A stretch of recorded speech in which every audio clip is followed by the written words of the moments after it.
Here's my friend's question for you. Are the media and government gaslighting us by telling us how great the economy is?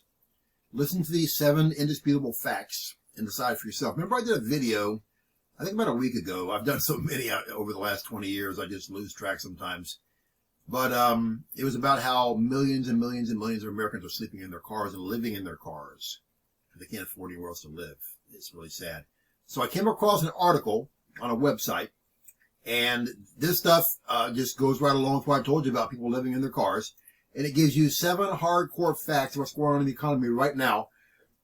Listen to yourself, and then you can ask yourself, you can answer the question yourself, whether or not we're being gaslit by the government and by the media. Fact number 1. Survey after survey has shown that the economy is the number 1 concern for American voters during this election cycle. If the economy was in good shape, we would not be getting results like this. The economy is still a top issue, with 26% of voters saying the economy is their biggest concern. Then threats to democracy and extremism are only in second place at 22%, and immigration was third at 13%. Fact number 2. At this point, the economy is in such rough shape that even Dollar General customers seem to be running out of money. This is bad. Dollar General shares tumbled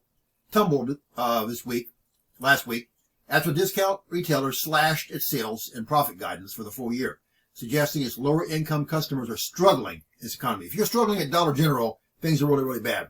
Shares of Dollar General, which cater to more rural areas, tumbled 25% over the last earnings report.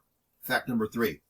When the U.S. economy was actually booming, Big Lots, another really cheap store like Dollar General, was thriving. Sadly, today's economic environment has been very hard on the retail chain, and it's now teetering on the brink of bankruptcy. I can tell you right now, in my town, Big Lots are closing everywhere. They are shutting down. It's like a ghost town. Used to ride by Big Lots, used to be a cranking place. There's hardly anybody there anymore. Discount home goods retailer Big Lots is reportedly on the brink of bankruptcy, and they are in many places, including here where I live, after years of failing sales, especially over the last 4 years. The beleaguered chain may seek Chapter 11 protection within weeks, according to Bloomberg, if it's not able to find investors. And again, who's going to invest when things are so bad? This Ohio-based company runs about 1,400 stores across the U.S. after closing hundreds of locations earlier this year. Fact number 4. Needless to say, Big Lots is far from alone, because the number of businesses that are filing for bankruptcy right now has reached dizzying heights. According to statistics released by the Administrative Office of the U.S. Courts, annual bankruptcy filings totaled 486,613, ending June 2024, up from 418,000 in the previous year. That's a huge increase. Business filings rose 40.3%, from 15,724 to 22,060 in the year also ending in June. Non-business bankruptcies rose 16% to 464,553 compared with 403 in the previous year. Fact number 5. According to Zero Hedge, several regional federal businesses surveys just fell even deeper into contraction territory.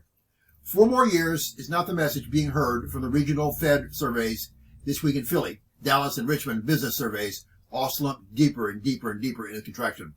Fact number 6. As the person says, as I discussed yesterday, approximately 2/3 of the entire U.S. population no longer believes that the American dream is still alive. Only about 1/3 of U.S. adults believe the American dream is still alive, a Wall Street Journal poll just posted.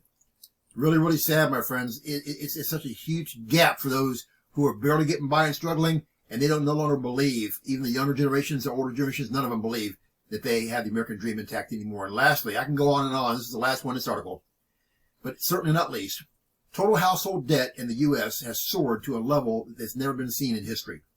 A quarterly report published this month by the Federal Reserve Bank of New York on household credit and debt found that between the first quarter of 2021 and the second quarter of 2024, the last 3 years, credit card debt surged almost 50%, while household debt, which includes mortgages and auto loans, rose by 22%.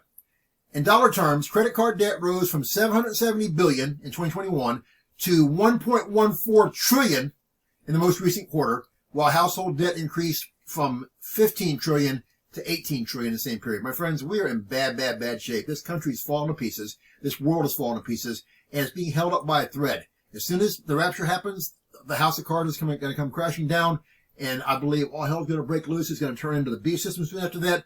Antichrist is going to appear. False prophets going to appear. The world will be a madhouse for 7 years. If God didn't intervene, no flesh remain alive as it is. Billions upon billions upon billions of the most grotesque, awful, horrific deaths known to man. While I go through all of this, Jesus Christ is all of our only hopes. If you've never saved your backsliding, pray the prayer. Do the 6 steps in the box for the video. No one's guaranteed more time in your life. If you like prayer, contact me. I pray for you every day. I love you with all my heart. And look up true Christians. Our redemption draweth nigh. We fly soon. God bless you. Make sure you share this video. I'll see you next time, Lord willing. And I can't wait to meet you in heaven. This place just makes me sick here on earth. It's getting so evil and wicked and terrible. And I'll see you tomorrow, Lord willing, if we're not raptured first, if the Lord gives me strength, with more news the Lord's given me. It's just amazing how things have fallen apart. And I'm tired of being gaslit. I'm tired of being lied to in so many ways. Take care and share. I love you. Bye.